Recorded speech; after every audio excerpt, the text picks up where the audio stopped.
Church, isang napakaganda at pinagpalang umaga po sa ating lahat. Kamusta po tayo? Kamusta po ang bawat isa sa atin? Yan, batiin naman po natin ang ating katabi. Sabihin po natin, magandang umaga. Yan, at sabihin din po natin sa kanila, hindi aksidente na nandito ka. May mensahe si Lord para sa'yo. Diba? Napakasarap pagka maramdaman mo na may mensahe ang Lord para sa'yo. At praise God po, ngayon po ay, ano pong month na ngayon?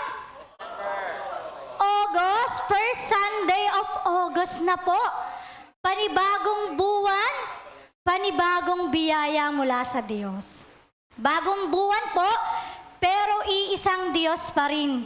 Tapat, mabuti, at kasama po natin sa bawat season ng ating buhay. Lalo na po sa gitna ng trials. Sa kabila po ng lahat ng ating pinagdaraanan, andito tayo, buhay, humihinga, at may pagkakataong sumamba. Amen po ba? Kaya na mo, bigyan natin ng pinakamalakas na palakpak ang ating Diyos na buhay. Alam niyo po, naalala ko yung kwento po ng isang teacher na kakilala ko po. Hayaan niyo pong ibahagi ko po sa inyo, konti lang po ito. Meron po akong kakilalang teacher na Christian po. Lumipat po siya ng bansa para makapagturo. Pero hindi po ito si Sir Fred, ha? Ayan. So, lumipat po siya ng bansa para makapagturo. Pero po, alam niyo po, pagpunta niya po dun sa bansa, sa Singapore, hinarang po siya ng immigration. Ayan. Paikliin ko na po yung kwento. Hindi po siya pinayagang makapasok. Nakakalungkot po nun, hindi po siya pinapasok dun sa isang bansa. Ang ginawa po niya, alam niyo pang ginawa niya? Imbis na siya isumuko, lumipat po ulit siya ng isa pang bansa. Nakatatlo po siyang bansa. Gusto po niyang magtrabaho. Gusto niya na yung buhay ng kanyang pamilya mabago. Naghanap po siya ng trabaho para sa kanyang pamilya. Kung isipin niyo, parang nakakapagod, ano po? Nakakapanlumo. Nakakawala ng pag-asa. Pero alam niyo po yung nakakabilib. Sabi niya, ang gulo-gulo ng sitwasyon ko, sabi niya, nung time na yon, magkausap kaming dalawa, naiiyak na ako habang kinukwento niya yung mga nangyari sa kanya. Sabi niya, ang gulo-gulo ng sitwasyon ko, umiiyak na lang ako dahil hindi ko na alam yung gagawin ko. Habang magkausap po kami nung teacher, naiiyak siya, iniiyak niya yung mga ano. Pero sa gitna daw ng lahat ng yon, hindi ako iniwan ng Diyos. Kaya hanggang ngayon, yung teacher po na yon, kilala ko, na pinakilala sa akin ng Lord, nagpapatuloy pa rin po sa Panginoon. Alam niyo po kung bakit? Kasi naranasan niya yung pag-ibig at biyaya ng Diyos sa kanyang buhay. At hindi ba ito rin po yung naging tugon ni Abraham sa Diyos nung last Sunday po? Ano po? Sa Genesis 22:9-13, na kahit masakit at mahirap, sumunod pa rin siya. Sa gitna ng matinding pagsubok, yung isakripisyo po niya yung kanyang anak. Sino po yung anak niya? Si Isaac. Diba yung isakripisyo ang anak niya si Isaac? Pero ano po yung tugon ni Abraham? Ano yung tugon po ni Abraham? Yung pagsambo po niya sa Diyos. Kahit sa matinding pagsubok na kanyang pinagdaanan, ang tugon niya ay pagsamba. He chose to worship instead of question. At doon po naranasan niya ang provision at katapatan ng Diyos. At sabi nga po doon sa ating kakantahin, sa ating aawitin, nararapat ka sa papuri, luwalhati at pagsamba. Jesus, ikaw ay dakilain, magpakailanman. Kaya kapatid, anuman po yung pinagdadaanan natin ngayon, piliin po natin yung tugon ni Abraham. Ano po yung tugon niya? Pagsamba. Dahil po ang Diyos ay hindi nakakalimot. Kaya po tayong lahat ay magsitayo. Tayo po ay aawit sa ating Panginoon. Na this morning, this day na binigay sa atin ng Panginoon, tayo ay patuloy na magpasalamat. Dahil sa kabila ng trials, sa kabila ng bigat na ating nararanasan, iba-iba man yung kwento ng buhay natin, pero iisa, merong isa na Diyos na hindi tayo iniwan. Sabi nga po dun sa kanta, hindi ka nag-iisa, hindi ka mag-isa dahil kasama mo ang Diyos. Alalahanin po natin yung pangako ng Diyos sa Isaiah 41:10. Sabi po doon, "Fear not, for I am with you. Be not dismayed, for I am your God. I will strengthen you and help you." Sa umagang ito, patuloy po tayo na aawit sa ating Panginoon. Ibigay po natin yung the best na papuri at nararapat na pagsamba sa ating Panginoon. Muli tayo po ay aawit sa Panginoon at ililid po muli tayo ng music team.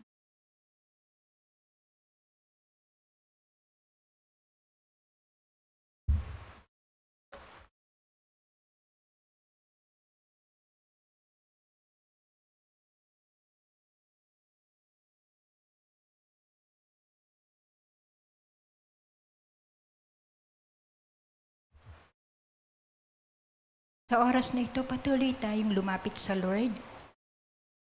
Patuloy nating purihin at pasalamatan ang ating Panginoon. Dahil sa dakila niyang pag-ibig na ibinigay para sa atin.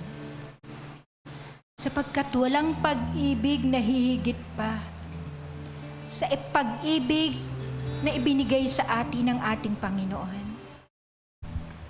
Pasalamatan din natin ang kanyang mga pangako na kailan may di nagbabago. Kaya patuloy tayong magtiwala sa ating Diyos. Sabi sa Jeremiah 17:8, magtiwala at umasa sa Panginoong Diyos. Tunay na dapat natin siyang itaas sa ating mga buhay. Sapagkat sadyang siya'y napakadakila. Kamangha-mangha ang lahat ng ginawa niya sa ating mga buhay. Kung paano niya tayo binago. Kaya sa oras na ito, ibigay natin yung natatangi nating pagsamba. Natatangi nating pagpupuri para sa ating Panginoon. Ibigay natin yung the best nating pag-awit. Sapagkat ang ating Panginoon lamang ang nararapat tumanggap ng the best na pasasalamat.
pagmamahal sa bawat tao, Panginoon.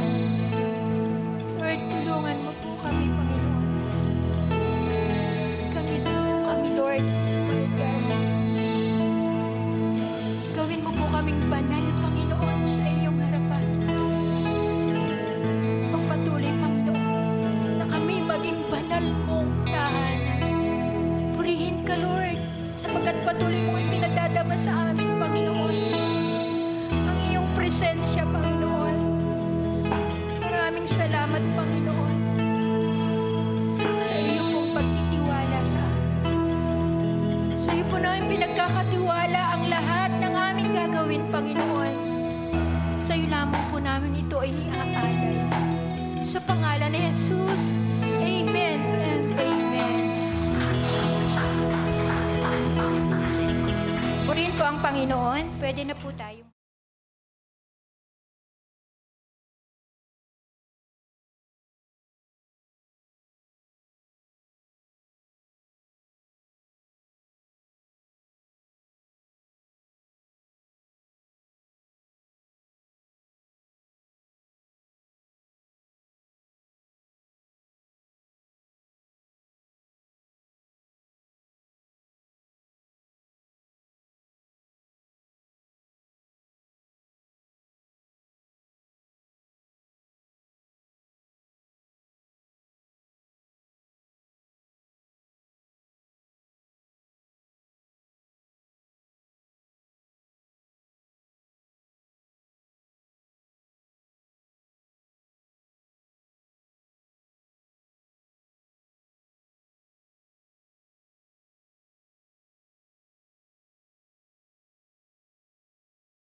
Pag-aaral nating salita ng Diyos po.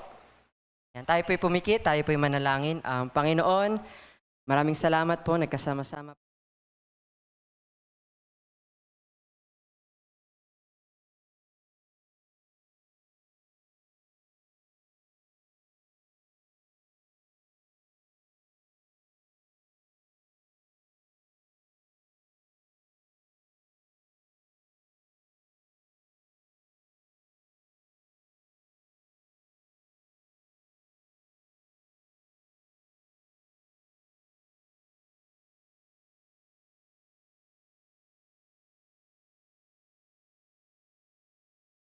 Is being tested. So, ang sasagutin natin, ano kaya ang ginagamit ng Diyos upang subukin ang ating pananampalataya? So, nung ibinigay po sa akin itong topic na to, iniisip ko po, kanino kaya akong kwento sa buhay, sa Bible, ako kukuha na makaka-relate tayo doon sa ating pag-aaralan.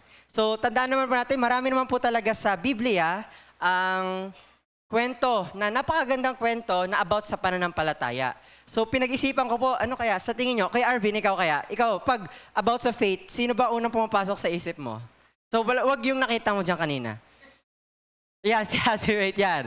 So, makikita po natin yung sinabi po ni Kuya Arvin, yung tinuro niya po last time, si Abraham. So, hindi ko na po pwedeng kunin, nakuha na po ni Kuya Arvin. So, ngayon po, sino pa kaya po maganda? Pwede po si Daniel. Di ba po, kung paano siya nanampalataya bago siya i-promote ng Diyos sa pagiging hari. Pwede din naman po yung magkakaibigan. Kilala po ba natin yun? Si Shadrach, Meshach, at si Abednego po. Di ba? Yung tinest po yung kanilang pananampalataya kung magko-compromise po sila sa kanilang pinaniniwalaan. Di ba po? Pwede din naman po magandang story. Pero po, sa pag-pray ko po sa Panginoon, ibinalik po ako ng Diyos sa isa sa pinakasikat na tao na kilalang kilala po natin kung about sa kwento ng pagsubok. At ayun po ay kwento po ng buhay ni Job. Yan. So,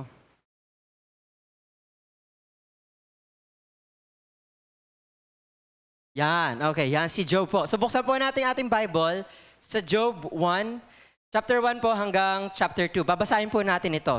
Yan. So, ready po natin ang Bible natin?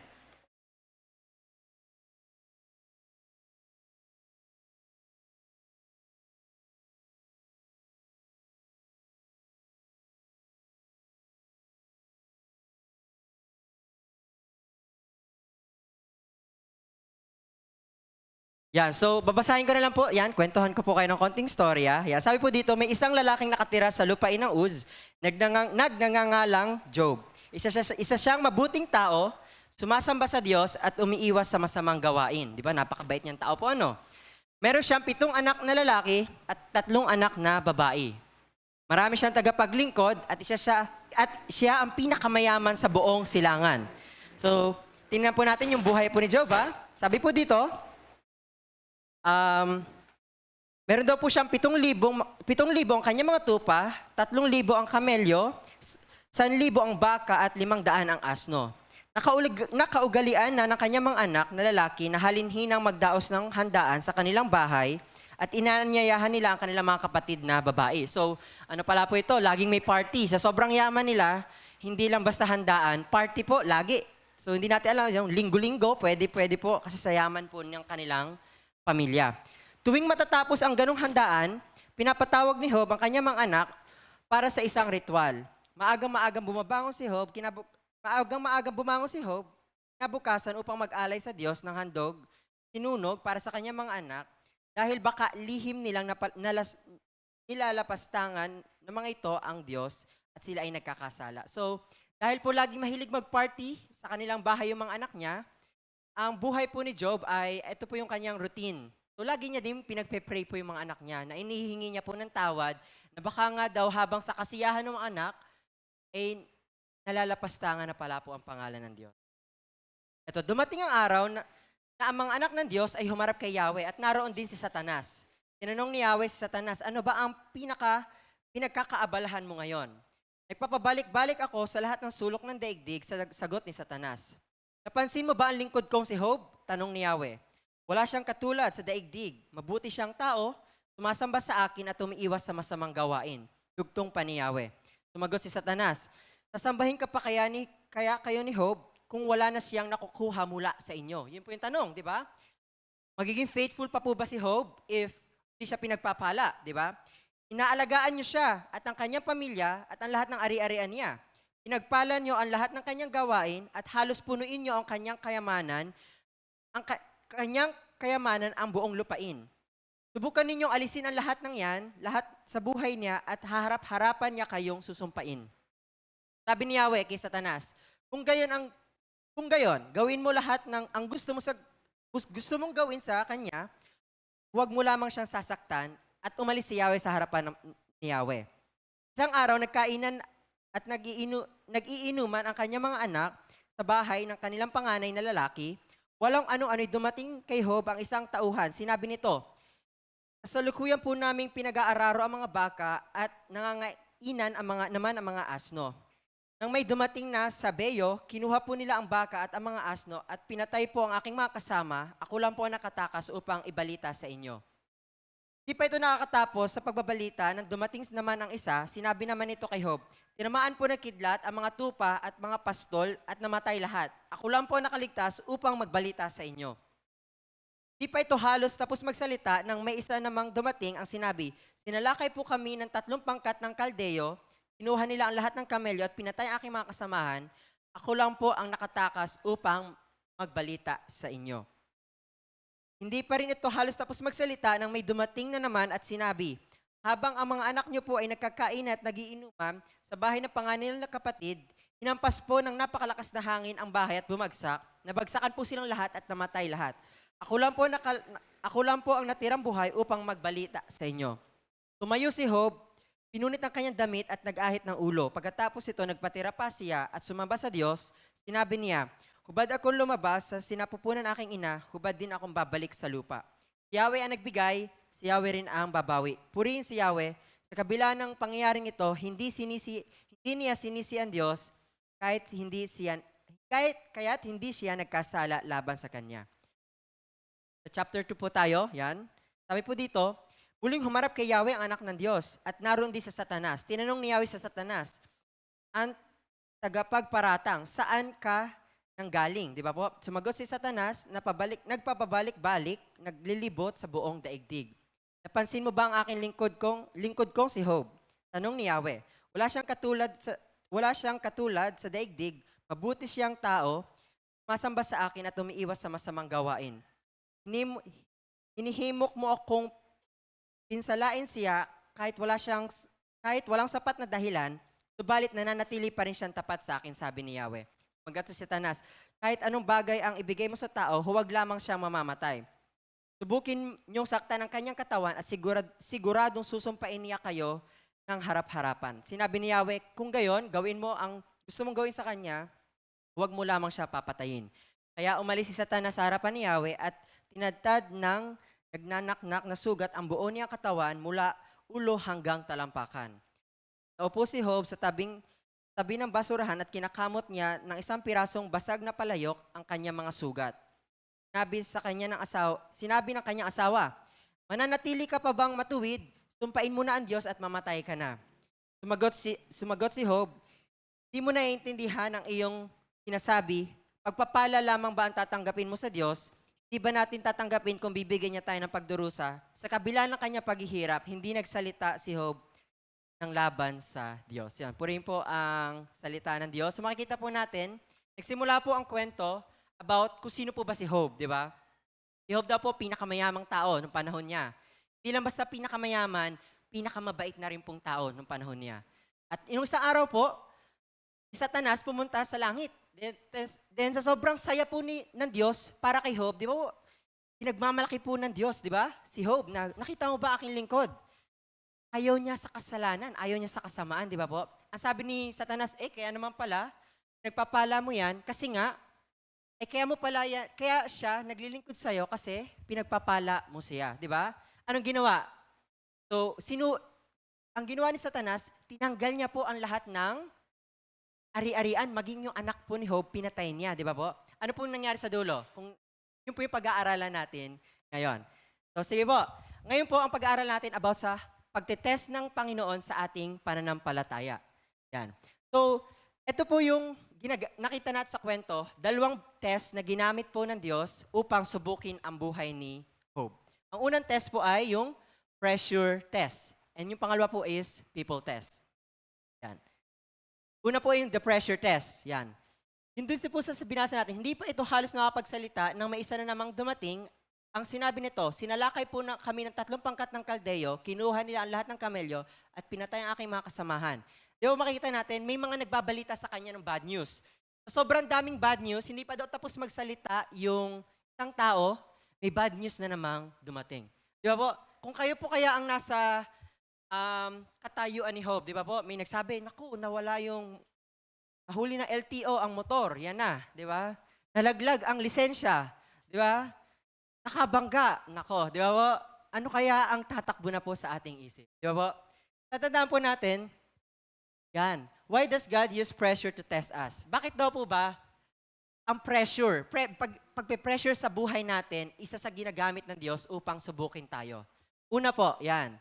Upang ilabas ang tunay na motibo natin. Yan. Di ba po?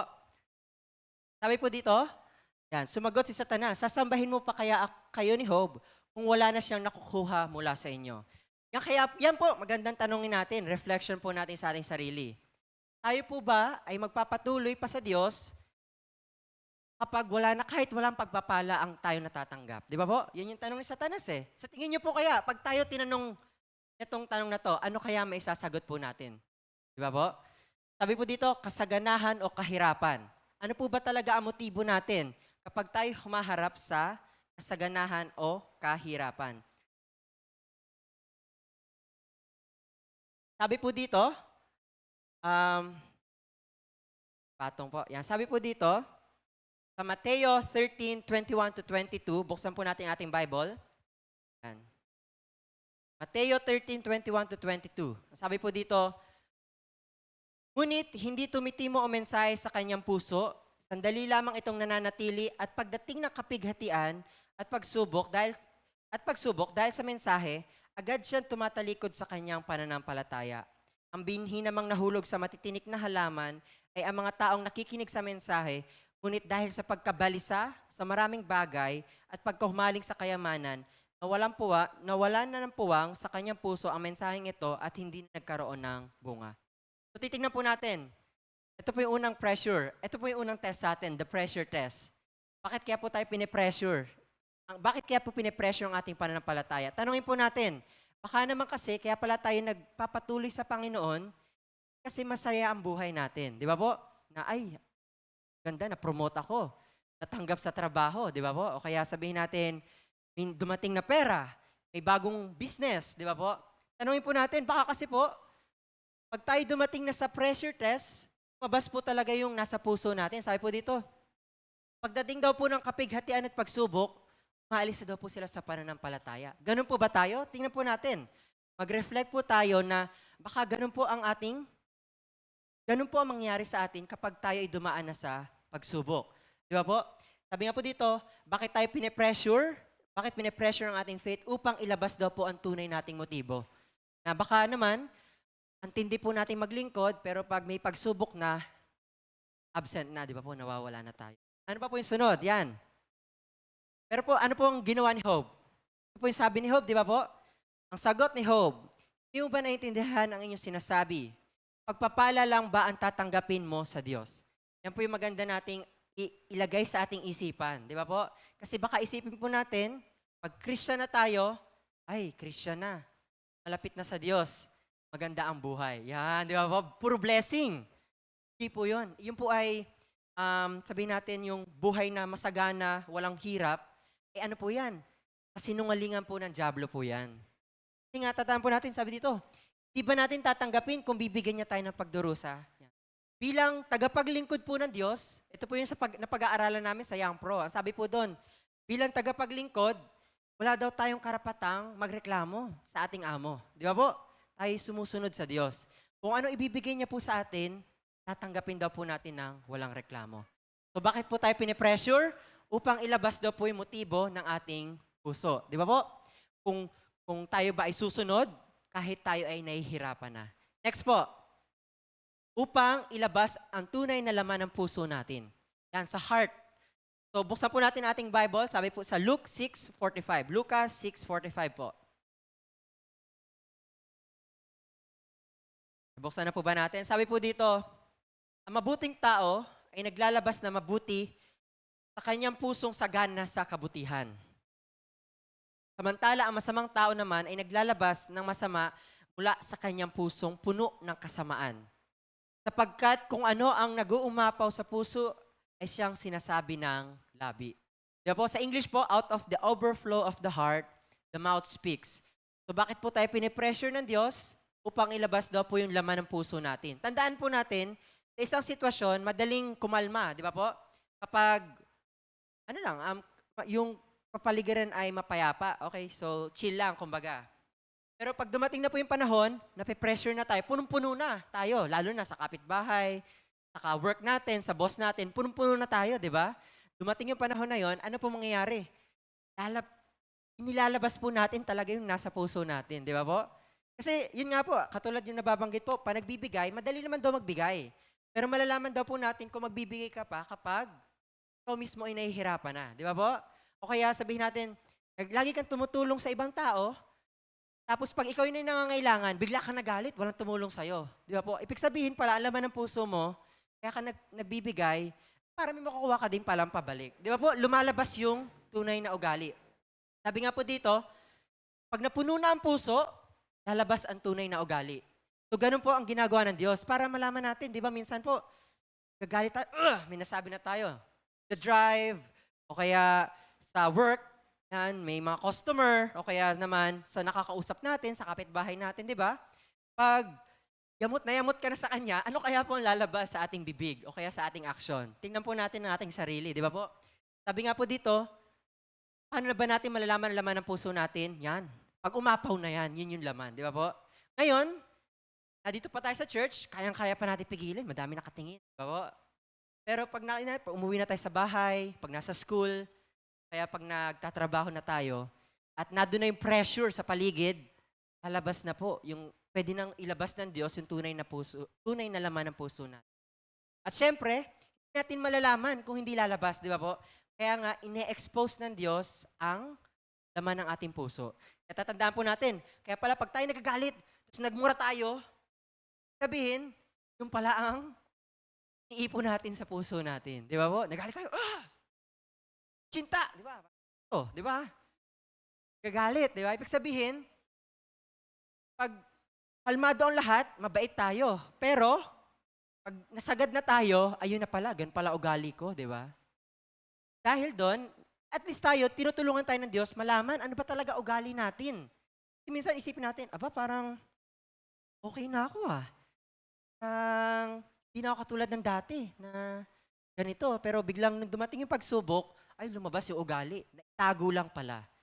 Di ba po? Kaya tandaan po natin, bakit tayo tinetest ng Diyos sa ating pananampalataya? Una, sa motibo. Pangalawa po, yung pressure, yung puso natin. Di ba po? Kaya nga po, pag na tayo po ay may pinagdaraan ng pagsubok, yung magiging action po natin after ng pagsubok o kaya habang nangyayari pagsubok, malalaman po natin kung ano po pa talaga ang ating ugali. Di ba po? Yan, next po. Upang malaman ang una nating tugon sa problema. Di ba po? Bakit tayo pinipressure ng Diyos?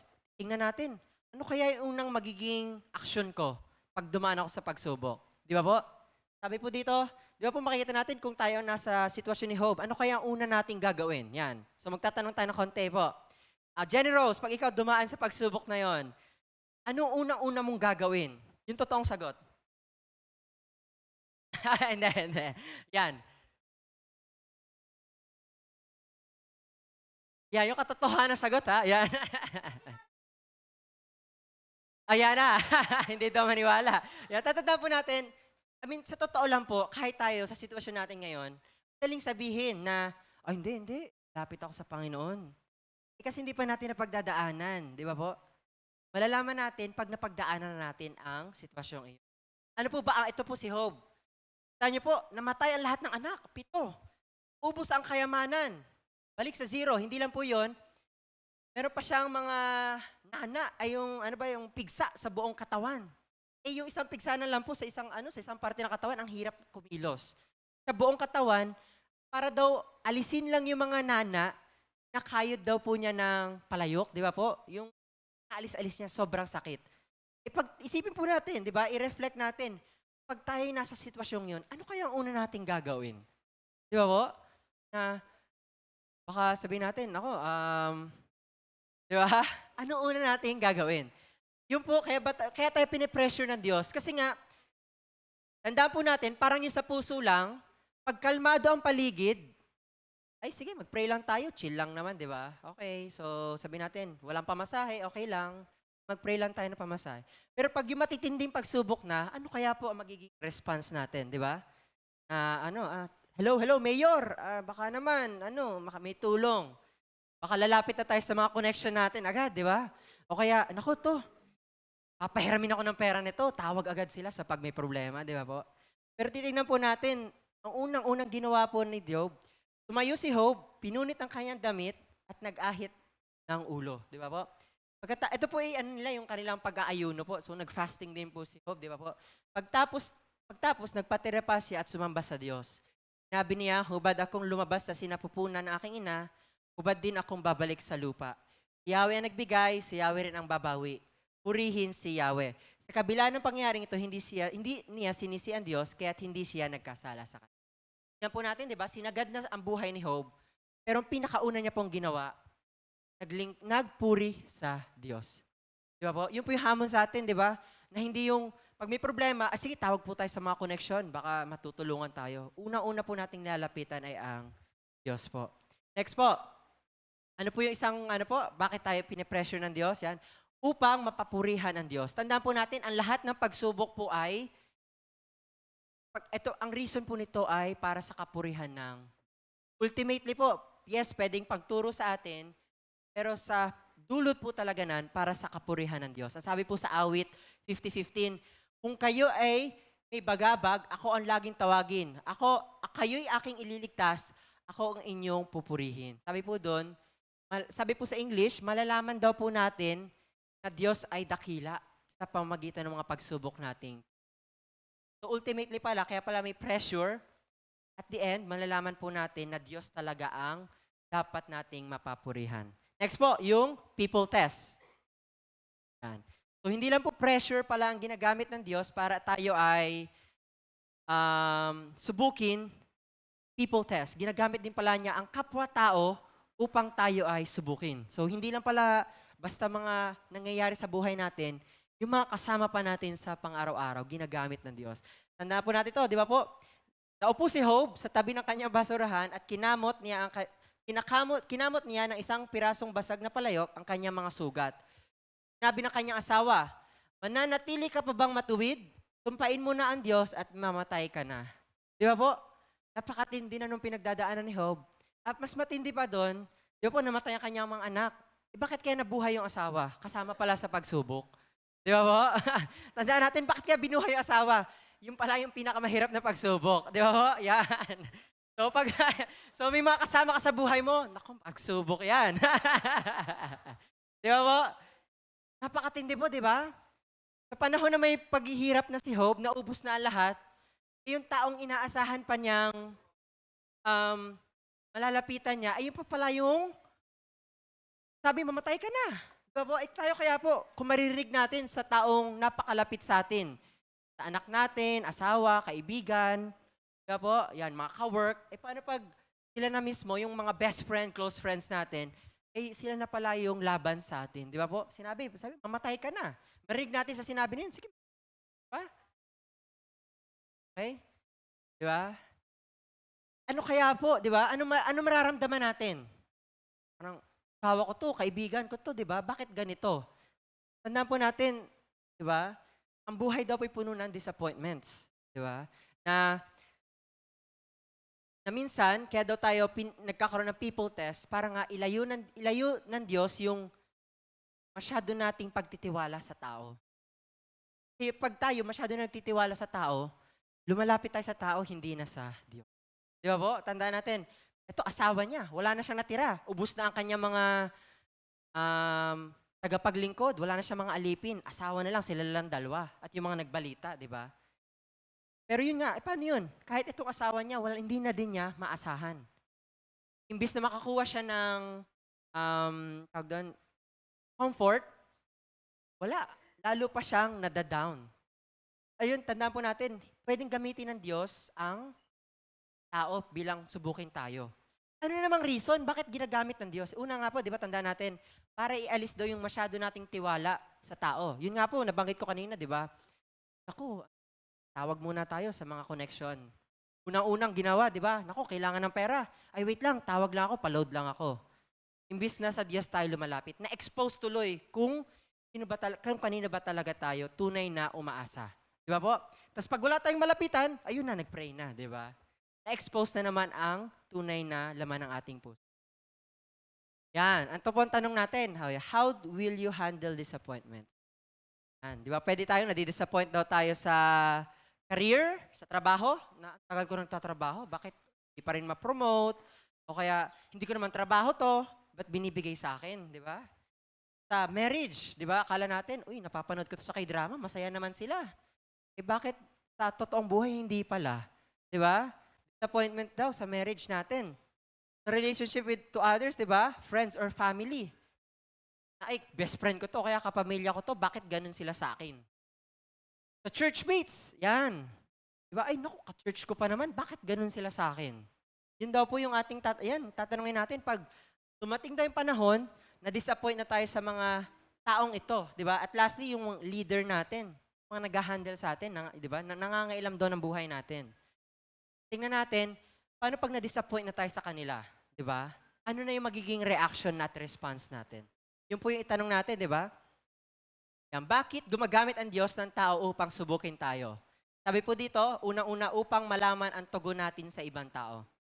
So hindi pala ito pagsubok para dun sa taong yon. Ito pala ay pagsubok para sa atin. Kung bakit may dumadating daw na sabi nga nila, difficult people, may hirap pakisamahang tao. Una daw pala upang expose daw yung magiging tugon natin sa kanila.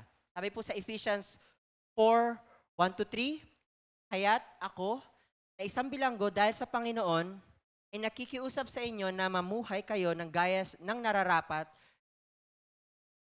sa mga tinawag ng Diyos. Kayo'y maging mapagpakumbaba, mahinahon at matyaga, magparaya kayo dahil sa inyong pagmamahal sa isa't isa. Kapin ninyo mapanatili ang pagkakaisa mula sa Espiritu sa pamagitan ng kapayapaang nagbubuklod sa inyo. So titingnan po natin, ito po pala yung hamon sa isang mga Kristiyano tuwing dumadaan po tayo ng pagsubok. Di ba po? Na tao po, di ba? Ano ba yung magiging response natin? Ay sige, dahil ginanyan mo ako, wala ka na, hindi na kita kaibigan, hindi na kita pamilya. Ganun po ba magiging response natin? Pero ang sabi po dito ni Job, di ba po? Ay ni Paul, dapat daw po tayo magpakumbaba sa isa't isa. Maging mahinahon at matyaga. So, isan daw po natin. Be patient with one another, bearing with one another daw in love, with love, di ba? Magparaya kayo dahil sa inyong pagmamahal sa isa. Ibig sabihin daw po, kahit pala tayo na-disappoint na, anong response natin? Hindi natin sila kakalabanin, hindi natin sila awayin. Kaya hindi tayo didistansya sa kanila. Ano pong hamon sa atin? Pagtiisan daw po natin. Magpakumbaba daw tayo sa kanila at paghinahunan. Unawain po natin. Kaya tatandaan po natin, yung pala yun, bakit pala gumagamit ang Diyos ng tao upang ayusin yung character natin, kung ano ba magiging response natin sa kanila. Di ba po? Pag dumating sa atin, yung asawa natin, ganun na sa atin. Anong response natin? Hiwalay na lang tayo. Ganun po ba? Hindi. Diba sabi dito, maging mahinahon. At sabi po, sikapin daw mapanatili ang pagkakaisa. Sa tulong syempre po ng Espiritu ng Diyos, di ba po? With God lagi, hindi lang yung sariling effort. Pamagitan ng kapayapaang nagbubuk. Yung pala po yung hamon sa atin na if may dumating na tao na mahirap mahalin, mahirap pakisamahan, anong response po natin? Pagtsatsagaan daw po natin, gagawa natin ang kabutihan, hindi natin aawayin o lalayuan. Yung pala po kaya dinala siya sa ating buhay. So yung ating mga katabi, kaya katabi mo yan upang pagtsagaan mo. Okay, tinan mo yung katabi nyo, yan. Tinan nga po yung mga katabi nyo, yan. Pagtsatsagaan nyo katabi nyo, okay?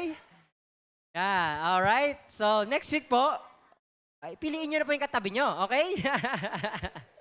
Ayaw nyo pagtsagaan, piliin nyo na po yung yan.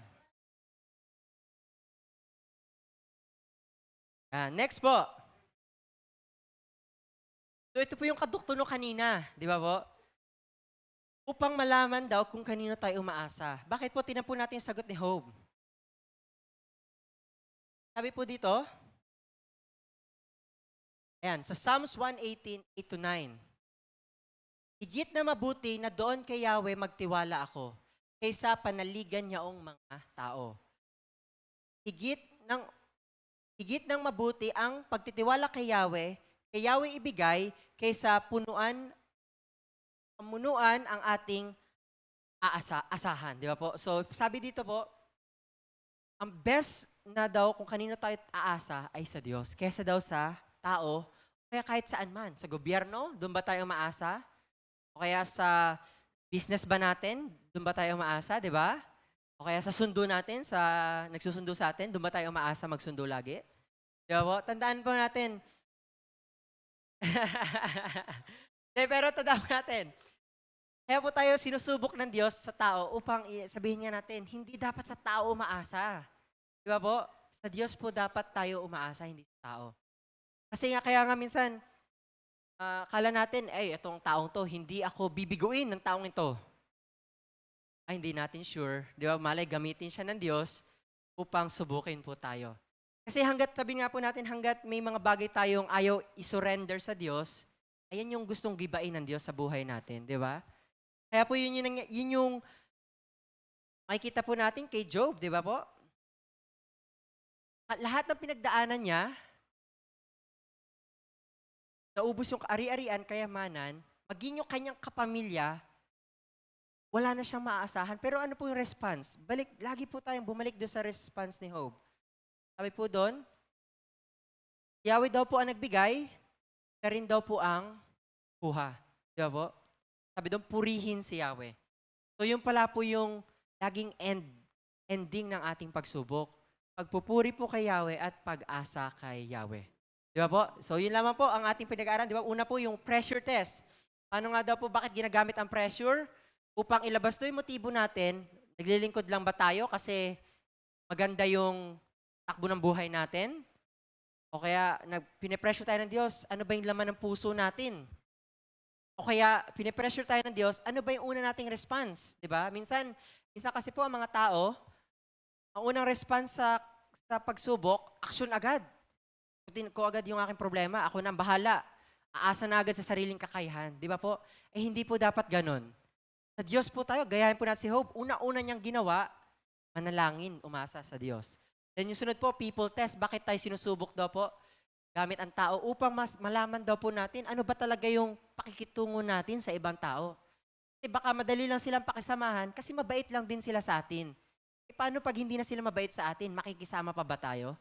Yun po yung tanong natin, di ba po? At yun syempre, upang malaman natin kung kanino lang ba tayo dapat umasa. Ito po yung sa ating yan, sa ating conclusion. Tandaan po natin, 2 truths to learn. Doon sa binasa po natin.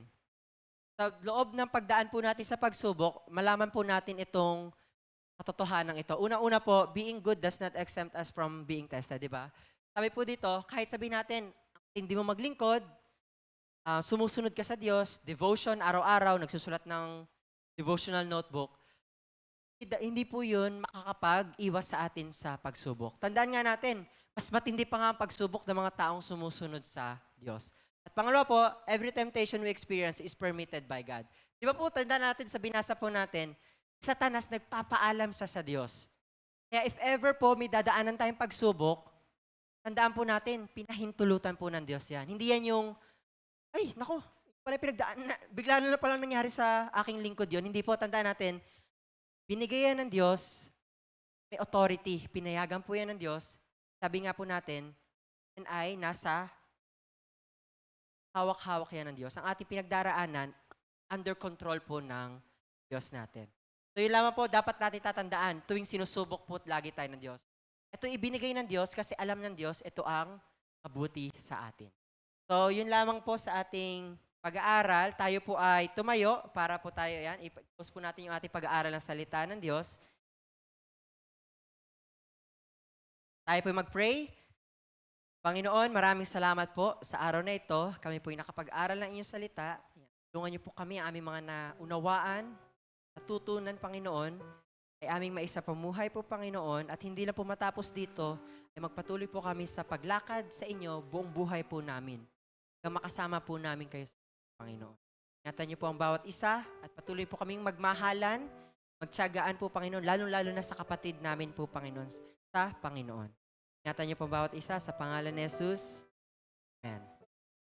Thank you po.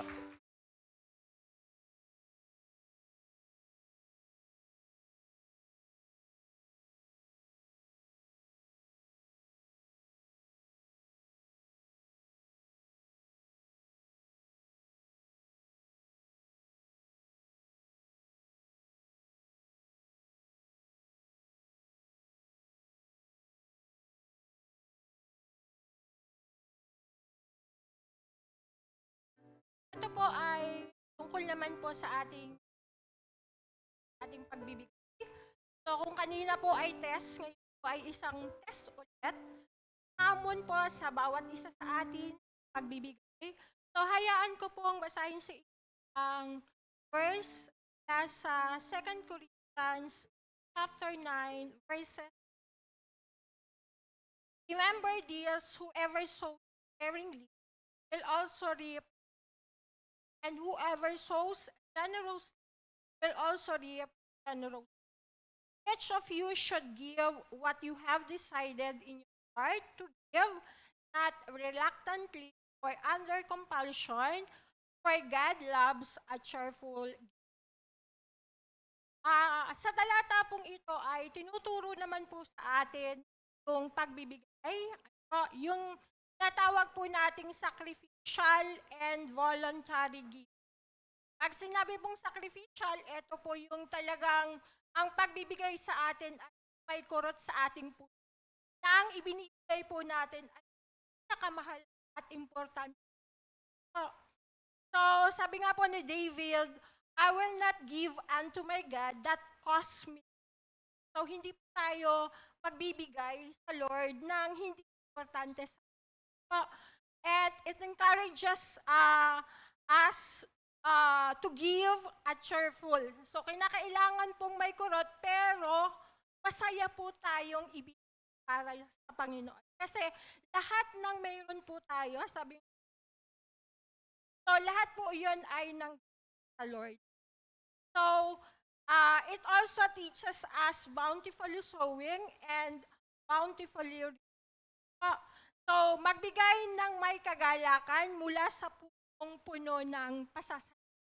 So, pagka nagbibigay po tayo, talaga naman na dapat po ay tayo ay nagagalak at sa ating bigay. Ano po? So, tayo po ay manalangin ating mga Lord, thank you for every blessing that you have given us. We return to you your tithes and give our offering with a joyful hearts and use this for your glory and to bless others. Sa ating pong ay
Panginoon.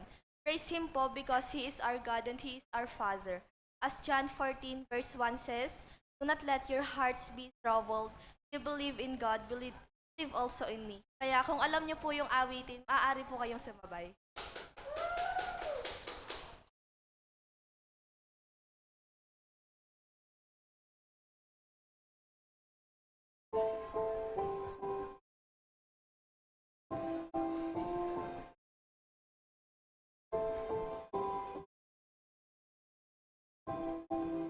Our Father everlasting, the all-creating one, God Almighty.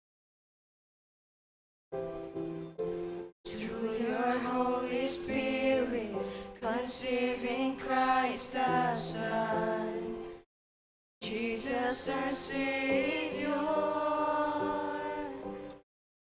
I believe in God our Father, I believe in Christ the Son, I believe in the Holy Spirit, our God is three in one. I believe in the resurrection, that we will rise again, for I believe in the name of Jesus.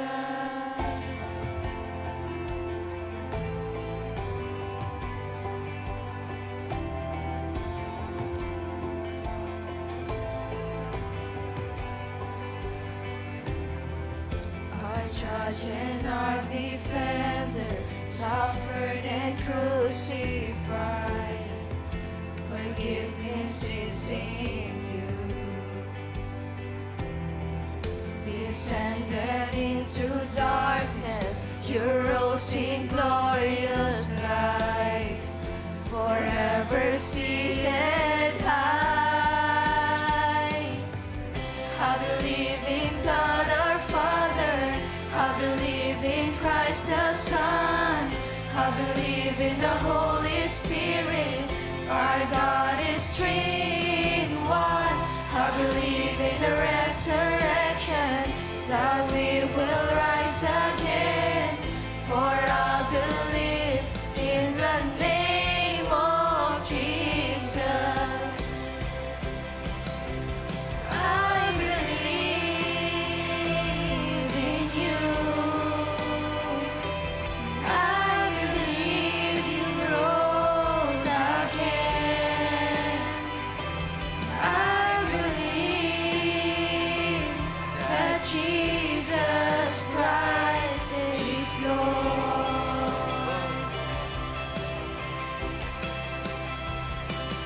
I believe in you. I believe you rose again. I believe that Jesus Christ is Lord.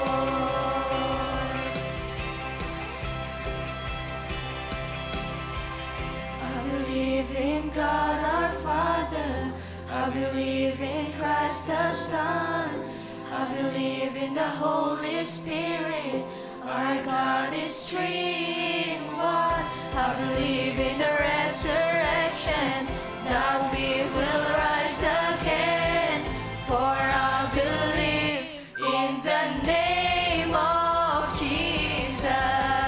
I believe in God our Father, I believe in Christ the Son, I believe in the Holy Spirit, our God is three in one. I believe in the resurrection, that we will rise again, for I believe in the name of Jesus, for I believe in the name of Jesus, for I believe in the name of Jesus.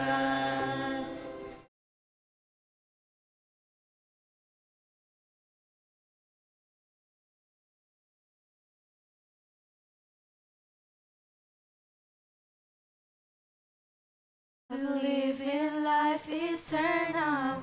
I believe in the virgin birth.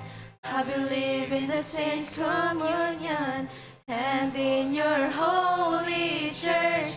I believe in the resurrection when Jesus comes again. For I believe in the name of Jesus.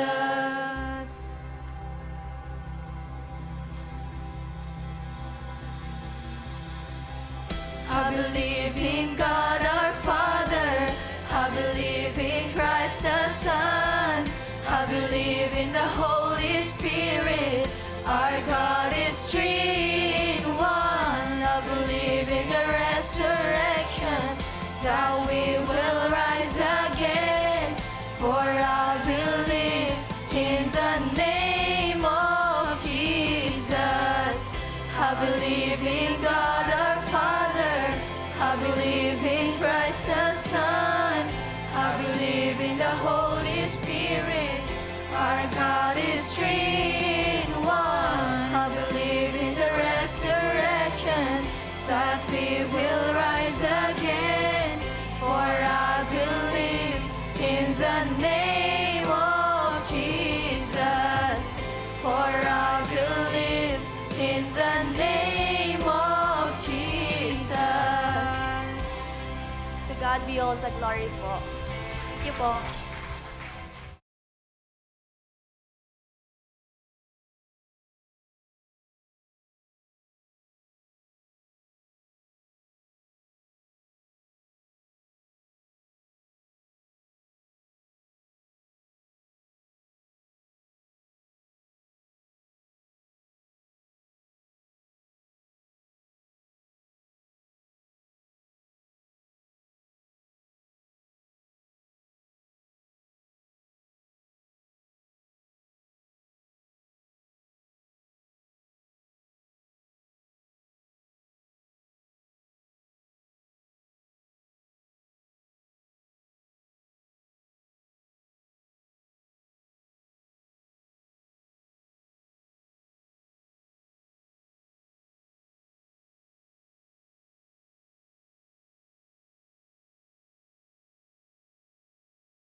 PM po dito po sa Tipas Church. At patuloy pa rin po ang ating Ignite worship service. Every Saturday po, 1 p.m. At patuloy pa rin po naming ini-encourage ang bawat kabataan na tayo po ay dumalo sa ganitong pagtitipon po. Yan, so salamat po sa Lord sa isang linggo na naman po ang natapos. Kaya naman po bigyan natin ng pinakamalakas na palakpak ang ating Diyos sa kanyang kabutihan at katapatan sa ating mga buhay. At ang ating pong magsiserve for today ay ang ating pong mga young people girls. At pupunta po tayo sa ating mga ministry po. Yun po ang ating group po na pupunta.